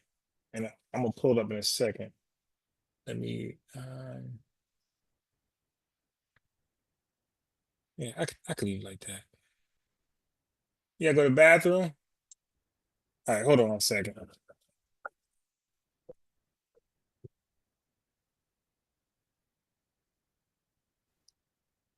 I remember seeing brothers 90s, doing right? construction definitely And in the I'm gonna pull up in a 90s, second. but there was a Let me. big change, and the brothers wasn't doing the construction anymore. It was I can do that. Mexicans or different other Hispanics doing Yeah, all the go to the construction bathroom. jobs. Now, this brother saying that, All of right, hold course, on we all 1 second. knew that they hired them and they don't even pay them right. They hired them at a cheaper rate. Of course, they're going to let go the black people. They have to pay the black people right. Black people know their worth and what the job should pay versus the people that came over here doing the construction anymore. On my podcast, some people come from Hispanics where they're only earning $2 to $3. This brother saying that, of course, so you go from $2 to $3 a day to $9 an hour, and they don't even pay them right. Man, you hired them at a cheaper rate. You're grateful for that. Of course, they're going to. You got money to sit back at home. They pay the black people right. Black people know all of that. So hell yeah, you go work 12 hours. They came over here doing 12 hours. You get money you never got in your podcast. Some people you understand Hispanics. So yeah, the more and more people that invited them, so you go from $2 to $3 that they hired that and they don't pay them right. Man, you hired them at a cheaper rate. Anyone that's in business to capitalists and all that, they're always pay the black people right. Ain't no all of that. So hell yeah, you go work expensive cars. 12 hours. They have business to work 12 hours so they can hire somebody at $9 some people you understand Hispanics. So yeah, the more and more people that invited them. So y'all telling me there's a shortage on construction workers in America? Anyone that's in business, Y'all need almost $500,000 construction workers. And y'all don't have the time to train new people. And also white people, Europeans, they lazy, they don't do the work right. Oh, y'all ain't say nothing about the black. Y'all telling me there's a shortage of construction workers in America. Then these niggas out $25 an hour. Y'all know, let's go high construction workers. And y'all don't have the time to train new people. And also white people. My bad for the echo. All right. Let me see. Okay, let's see if I got somebody. I hear you, but Garvey did.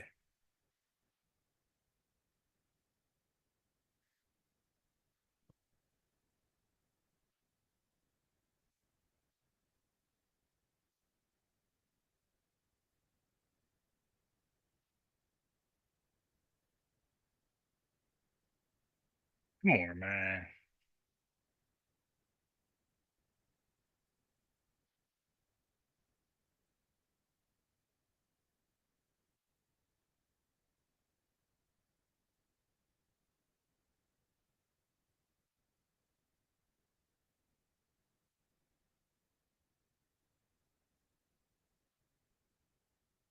Okay.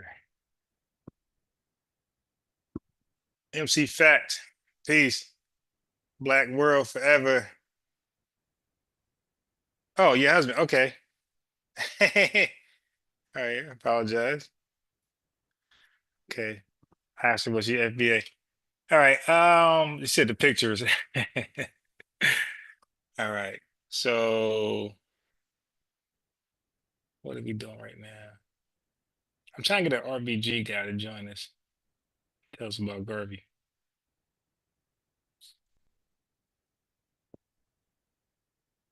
Okay, so we are looking at the Caribbean, the diaspora, and we're looking at the continent. Oh, so I was gonna share the sisters thing. All right, so let me do that right now.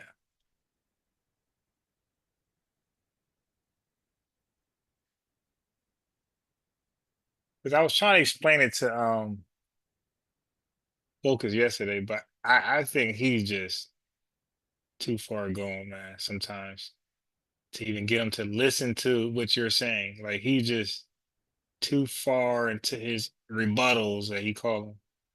That he doesn't hear or listen to what you're saying. He's like, dude, do you even know what I'm arguing? Because I think if you knew what I was arguing, you wouldn't even be saying what you're saying. Okay, so let me show this sister Tiffany. She was wild as hell, but let me show you her. Okay, here we are. So for Africans who get mad at us because we don't claim Africa, okay? So I need y'all to look at this.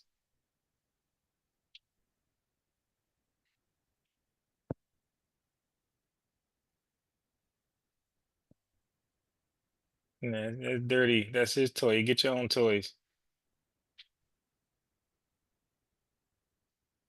Okay.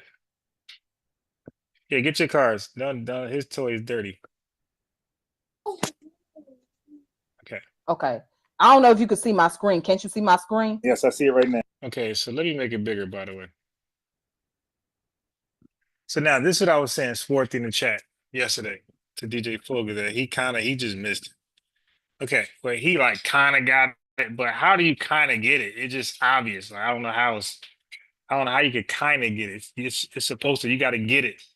Okay, so she can't, being 30% Nigerian, she cannot go to Nigeria and claim citizenship. She can't go there claiming she's Nigerian and reaping some type of benefit in Nigeria, being 30% Nigerian. Okay, so she's not Nigerian in that sense. Okay, good. Go over there and play. Okay, now it gets less and less as we go. So she's not Nigerian because she's only 30%, right? Yeah, okay, okay, go over there and play with your helicopter. Go. Don't say don't throw it. I said you don't throw it. Go. Okay. So she's 30% Nigerian. So she's under even like 50%. She's like well under 50%. So Nigerians, like for example, Yvette Carnell says she's 30% Irish. So can she go to Ireland and be like, "Hey, what's up, family?" Like, no, she can't do that. So if she can't go to Ireland claiming Ireland citizenship, neither can this woman go to Nigeria claiming Nigerian citizenship. Okay, like that's just the truth. Okay, so now Benin and Togo, 17%. That's not enough. 13% Mali, 13%, 7% Ivory Coast and Ghana. Come on. So is she from Ghana? Being 7%, is she from Ghana? 6% Nigerian, Woodlands, right? Let's keep going. Yeah. Okay. So Where we at? this is my ancestry DNA, okay? Now, right here it says 30% Nigerian, okay? Okay, there we go. So she's 6% Cameroon. She's 5% Bantu people, Western Bantu people. So now is she Western? So she got a little bit of she got a little bit of African countries in her, but it's not enough to claim the country, right? So she's not Nigerian. She's not Benin. She got too little Nigerian to be Nigerian. She got too little Benin to be Benin. She got too little Mali to be Mali. She got too little Ghana to be Ghana. She got too little Nigerian Woodlands to be Woodlands. She's 6% Cameroon. She's 5% Western Bantu people. Check it out. 17% Benin and Togo, 6% Nigerian Okay. Woodlands. And then Yoruba 4%, 3% Senegal. Okay, so she is none of those because she don't have enough of them in them. Now watch this, chat. She's none of them, but somehow she's overall African. That's the that part is what I'm gonna ask that sister about. The one you was talking about, Swarthy. I want to ask you about that. How am I African when I'm too little of everything else to be that? I'm too little Nigerian to be Nigerian. I'm too little Ghana to be Ghana. I'm too little Liberian to be Liberian. Whatever it is, I'm too little of it. But somehow, overall, I'm African. But I'm too little to be any one of you guys.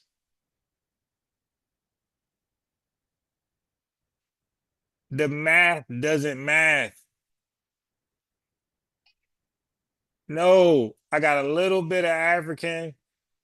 I got a little bit of Europe, a little bit of Native American, and I'm none of them. Like Yvette Carnot said, it's amalgamation. I'm a little bit of everything, but I'm nothing one in particular. And that's what makes you American, because you ain't nothing in particular. That's what American actually is. Okay. If you 80% Nigerian, nigga, you Nigerian. You're not American. You Nigerian. Okay. I don't know how that's hard to receive. Like she's a little of everything, but somehow she's overall African. No, overall African is a person with 80% Nigerian in their blood. Now let one of these Nigerians take the same test. Watch that thing say 90% Nigerian. So yeah, so you're African. You see how much Nigerian you are? You see how much Nigerian you are? Exactly. You're African. You see how much Nigerian I don't have in me? That makes me not Nigerian. Matter of fact, let me tell you. Oh, I can't. I can't. Dang, I can't. Did I save it? I say, oh, I'm so smart. All right, I'm gonna tell you how much Nigerian I got in me. All right. And y'all let me know if this qualifies me for being African. Let me look at my thing. How much Nigerian do I have in me?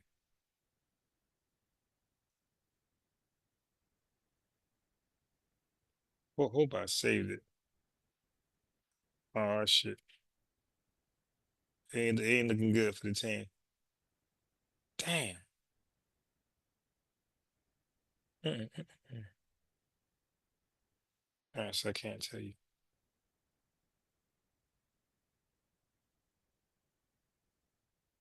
Yo, this dude Focus is a nut.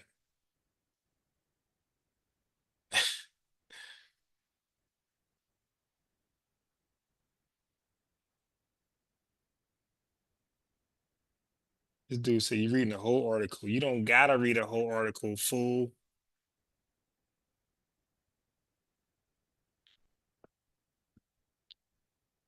Okay.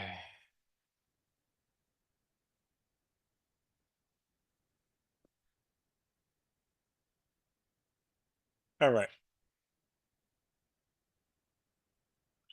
So I just want to point that out right there.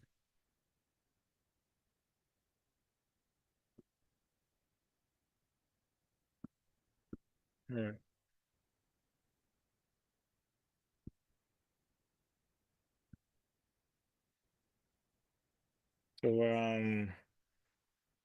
So MC Fact said you can remember you can get different results. Go in the room. So he said you can get different results from different companies. Okay. I didn't know that about DNA companies. Um, I would have thought it should come out pretty equal next time. Reliable. Yeah. So we gotta do the live for I think Unc West already did that. Bobby Banger already did like a live or the different DNA things. I don't think it's as difficult as you may think it is. I remember somebody doing a live on it and like kind of like addressing that. I saw a special on it, Louis Gates and another guy joked about the process. Yeah, so matter of fact, I'll do it now.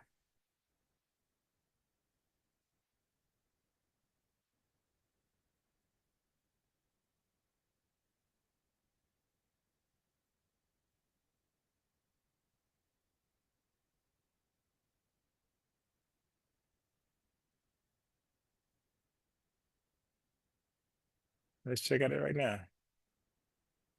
Okay, so here we go. So I don't want this is 23 minutes. God damn. All right, so let's consider that. Why are they all long? All right, so let's look at his. All right, so they got a full comparison. But I wouldn't want How accurate? I wanted a scholarly one. All right.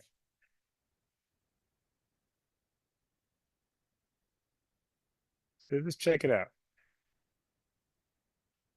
Because it's important.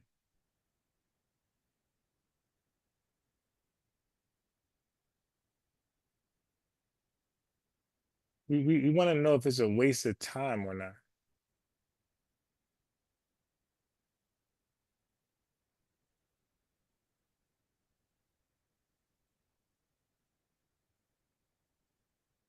Hmm.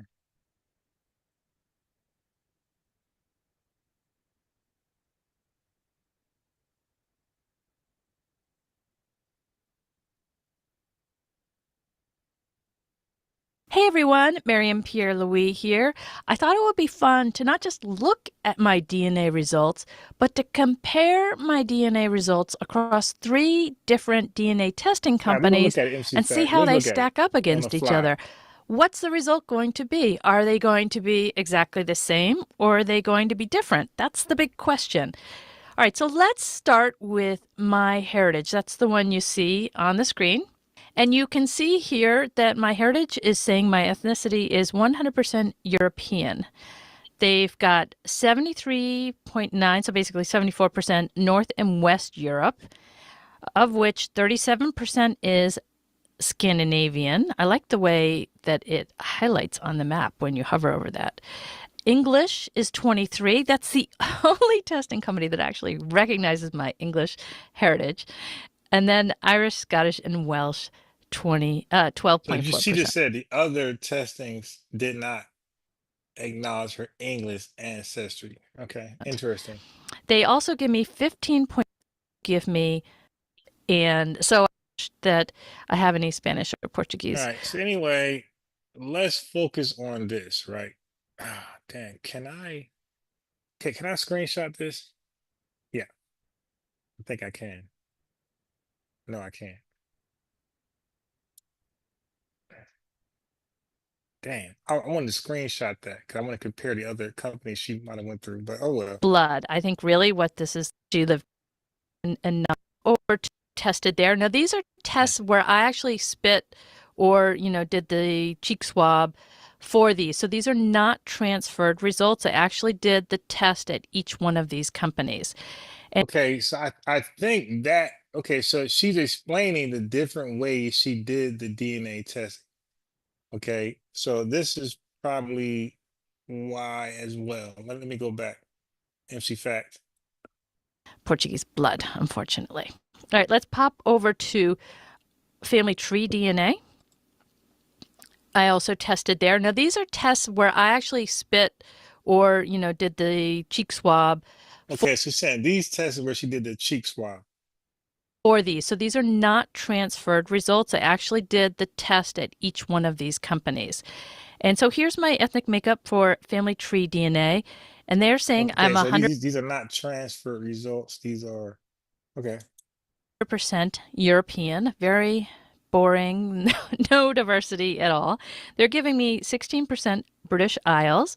So it looks to me like that also includes, Scotland, Wales. Okay, so now MC Fact, what I do notice that it's okay, yeah, the smaller ones might differ, but what I do notice is that it's definitely giving her a larger percent. This is the second DNA thing, and it's giving her a larger percentage in Western and Central Europe over East Europe.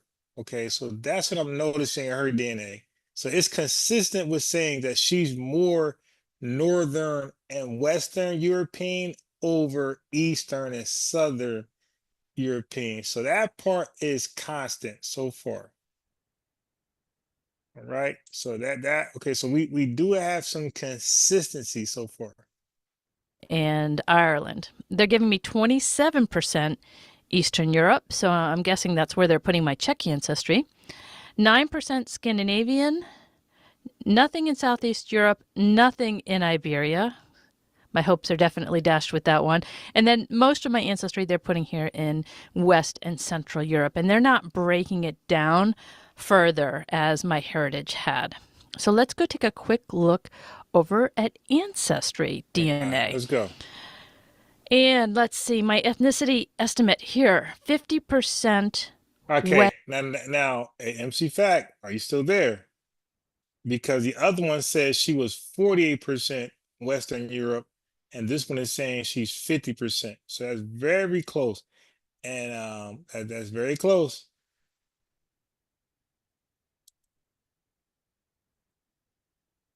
West Europe, or Europe West as they have it listed.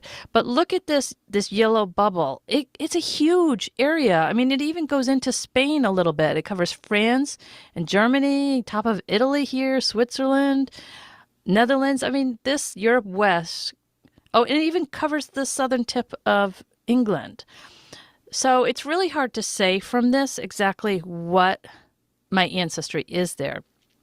They are giving me 25% Scandinavian. And that is Eastern Southern Europe. And according to their definition, the last one was 27% Eastern. So this is MC Fact. This is very close to the other one. Based on this map right here, Scandinavia is Norway, Sweden, and Denmark. Oh no, I'm wrong. I'm not really seeing the Netherlands included as part of this. I'm wrong. This is not. This is northern. I'm wrong. Pardon me. I'm wrong. And I have no way to account for the Scandinavian DNA ethnicity coming up because I have no ancestors from Scandinavia, from Norway, Sweden, or Denmark. The closest I come is ancestors from the Netherlands, my New Netherland Dutch, who settled in New York in the 1600s. So maybe they came from. So what I'm doing right now is I'm not always focused on what they got wrong. I'm focused on what they got right consistently. That I'm trying to see what is actually right. What is the benefit? What is correct in these tests, right? Because are they just absolute nonsense, or is there something you can get out of it? Scandinavia before they went to the Netherlands. I don't know. And then Ancestry is giving me 19% Ireland, Scotland, and Wales. And as of this recording date, which is December 2017, this is Ireland, Scotland, and Wales. But previously, just a couple months ago, this was just Ireland. So this is an update that Ancestry did not too long ago. So now, whereas just a little while ago, they considered that all Irish, now they're calling it Ireland, Scotland, and Wales. Ancestry is also giving me a little bit, 2% Finnish, Northwest Russia. They're giving me 1% Europe East. They're giving me 1% Iberian Peninsula. But if you look at that, again, it's covering France in there. And see here, they just give me less than 1% Great Britain. So very different results. Why am I so tired? Of what is different here is they've got Europe East, which is 1%, and Europe West. So it looks, the different companies are putting countries in different buckets, so to speak. So my Czech ancestry is in this Europe West bucket, whereas in the other companies, it might have been, under East Europe. So let's take a quick look at all three of them side by side so we can really kind of see a little bit easier. All right, so here are the three results stacked side by side. Ancestry Europe West 50%, and Family Tree DNA Europe West, Central Europe 50%, pretty much 48%. And those match pretty good. MC Fact. These things.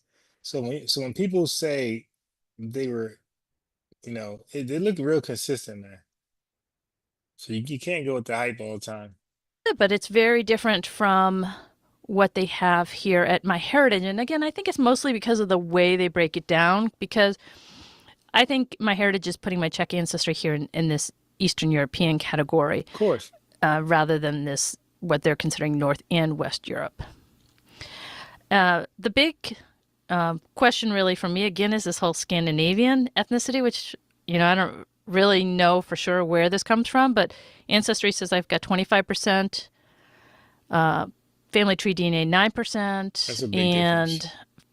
MyHeritage is giving me a whopping 37.9% Scandinavian. So that's the big mystery for me as to where exactly that comes from. Is that my Dutch ancestry or what's showing up? I do like the fact that Family Tree DNA gives me British ancestry, because when I do my paper trail, when I lay out my family tree, I've got a bunch of ancestors from England. So it's nice to actually see British ancestry there. But I know that they've got English here in my heritage, 23%. It's just ancestry who's denying me my British ancestry. So that's all right, I guess. But it's really different the way they look at it, from 37%, where it was 23% here at my heritage, and like less than 1% at Great Britain. So what do you think? Did you expect the results to be really close or really different? I think the one that's the biggest difference for me is that Scandinavian. Okay, so let's move on. Otherwise, you can sort of. So again, this is all on the fly. I just clicked. Hi, this is Matt Baker, and today I'm going to talk about DNA tests. I know that a lot of people who watch this channel are interested in genealogy and in building their own family trees. Well, nowadays, one of the things that can help you build your family tree is doing a DNA test. But there are a lot of different DNA tests out there, so you might be wondering, which one should I take? That's where this video might help. You see, I took 5 different DNA tests, and in this video, I'm going to compare them and show you what the results look like for each one. And full disclosure, I did receive some of these kits free of charge for review purposes, but I'm going to keep an open mind and let you know what I think of each one. With that said, let's begin.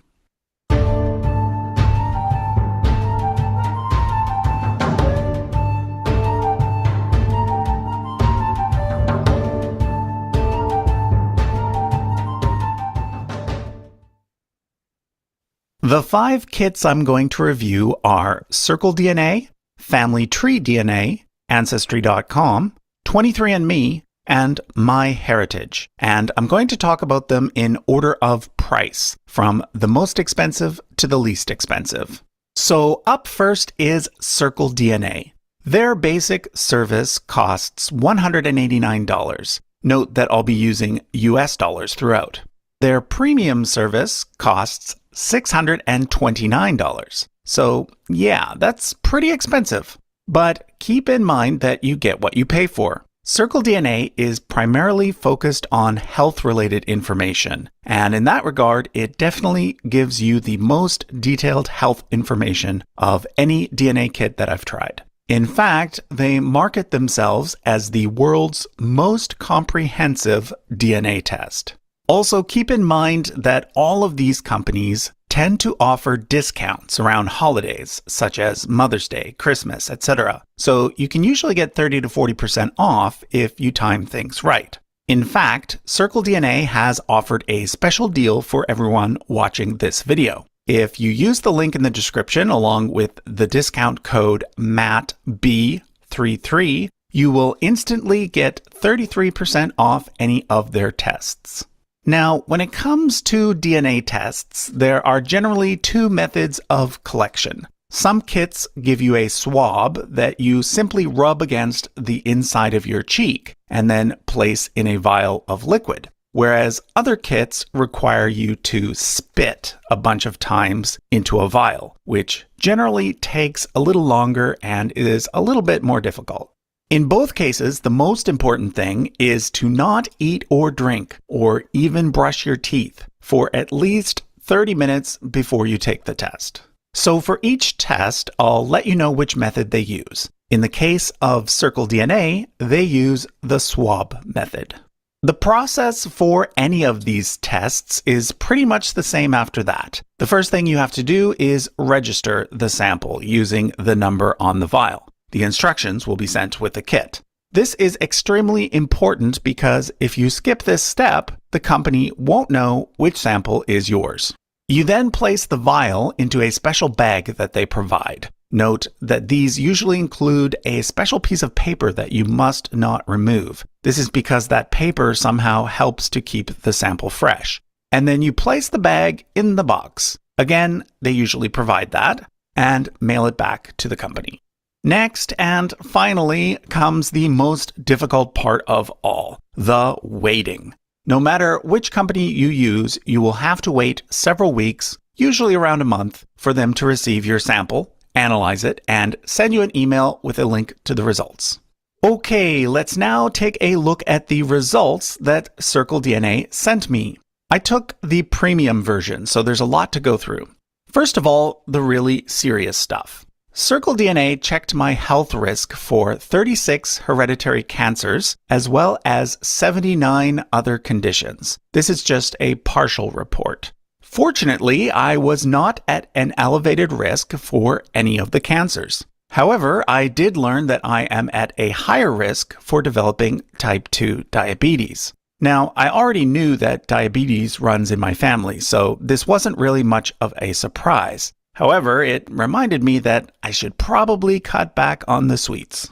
Interestingly, it did not predict that I was at higher risk for ulcerative colitis, a disease that I did in fact get in my 20s, which just goes to show that genetics is not destiny. Most health conditions are a result of our genes, our environment, and our life choices. So, while discovering more about our genes can help us to some degree, a DNA test isn't a replacement for common sense and doing our best to stay as healthy as possible.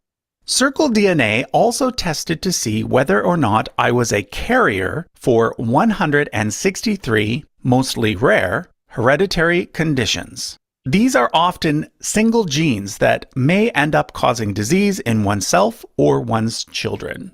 From this report, I learned that I am a carrier for a gene that can be particularly dangerous for those who are heavy smokers. Fortunately, I've never been a smoker, nor have. That's a shame. Your channel. If you've tested with multiple companies, one of the things that you've inevitably come across is that you have some matches that are on both databases. And what you might see is that the amount of DNA that they share is different. Now, it's not necessarily vastly different, although sometimes it is, but it is a little different. So today I'm going to go over what this looks like and some of the reasons of why this may happen. We test with different companies and we get different amounts of shared DNA. So let's start with an example from my family. Now, I'm going to use my dad and his siblings because I have several of them, and we've put their DNA on lots of different websites. And so we're going to look at this match named John. And the reason why I picked him is, one, because he actually shares a sizable amount of DNA with these people. I know the exact relationship, and he's also, of course, on multiple websites. So John shares 68 centimorgans with Gloria, 65 with Russ, 145 with Scott, and 75 with Marla when we're looking on Ancestry. Now we take this same DNA. This is what's interesting, is this is the same kit, Jed match, and Gloria, she shares 66.1.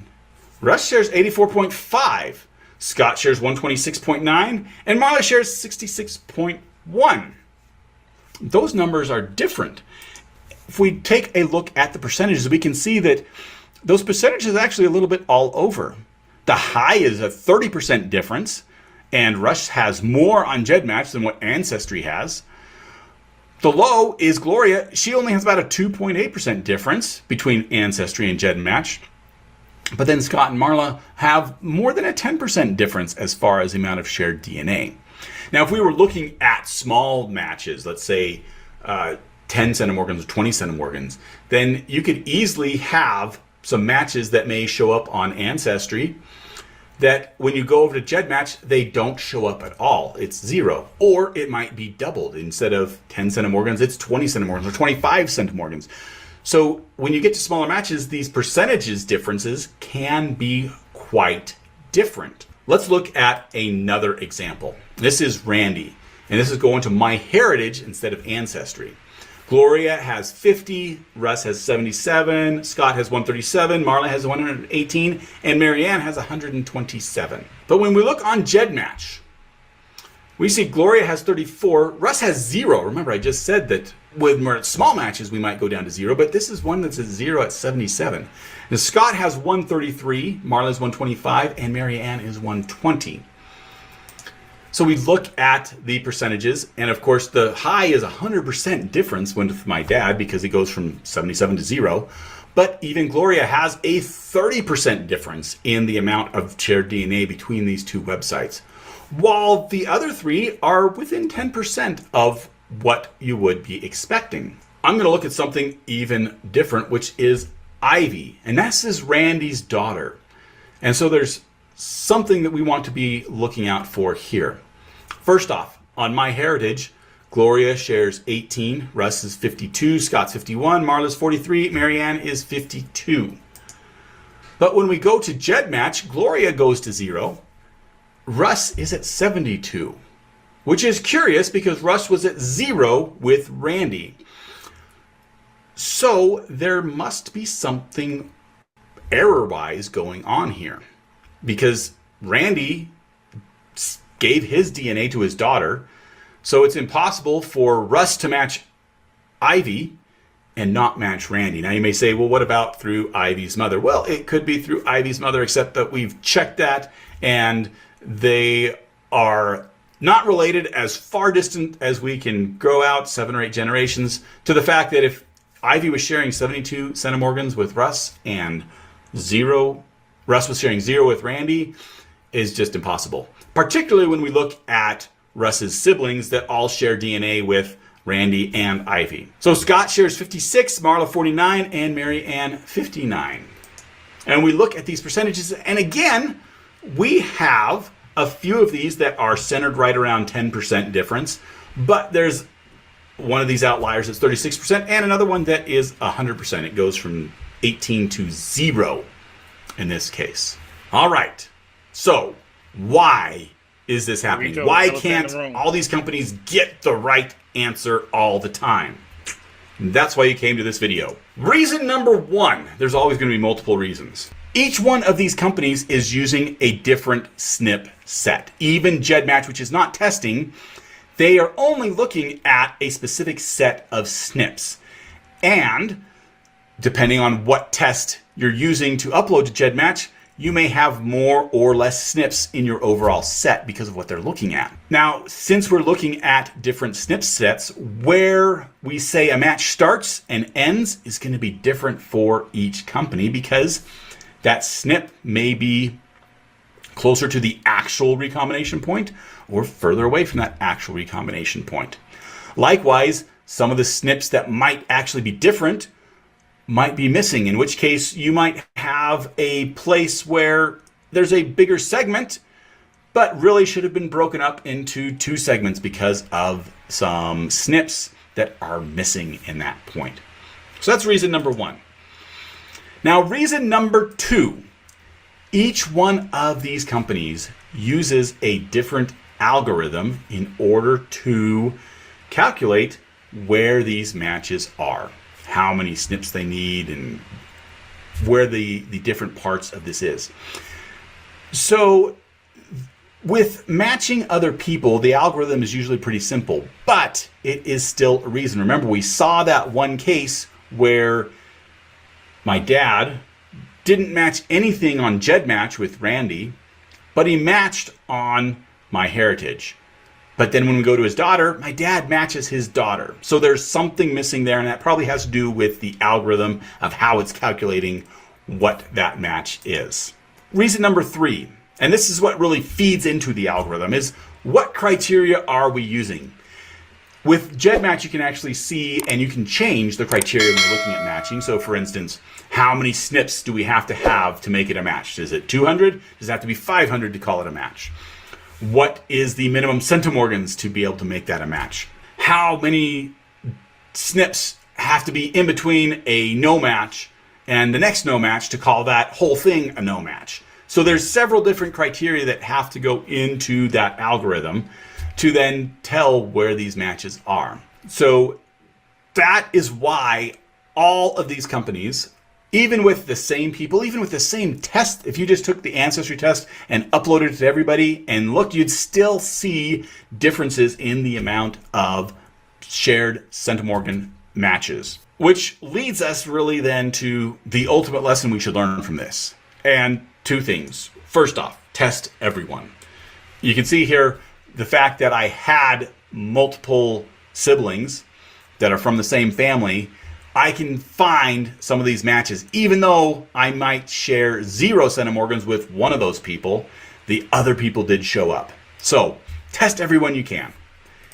And test everywhere. Don't limit yourself to just one of these databases. Test with Ancestry, test with 23andMe, test or upload to Family Tree DNA and MyHeritage and GEDmatch.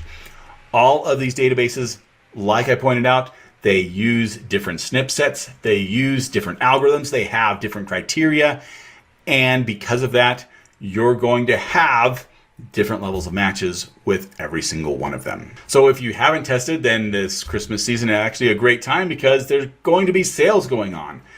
Get some DNA kits for your close relatives, get them tested, and help your genetic genealogy. If you'd like to learn more about DNA, then watch this video up top. But if you're interested in something else genealogy related, watch this video down below.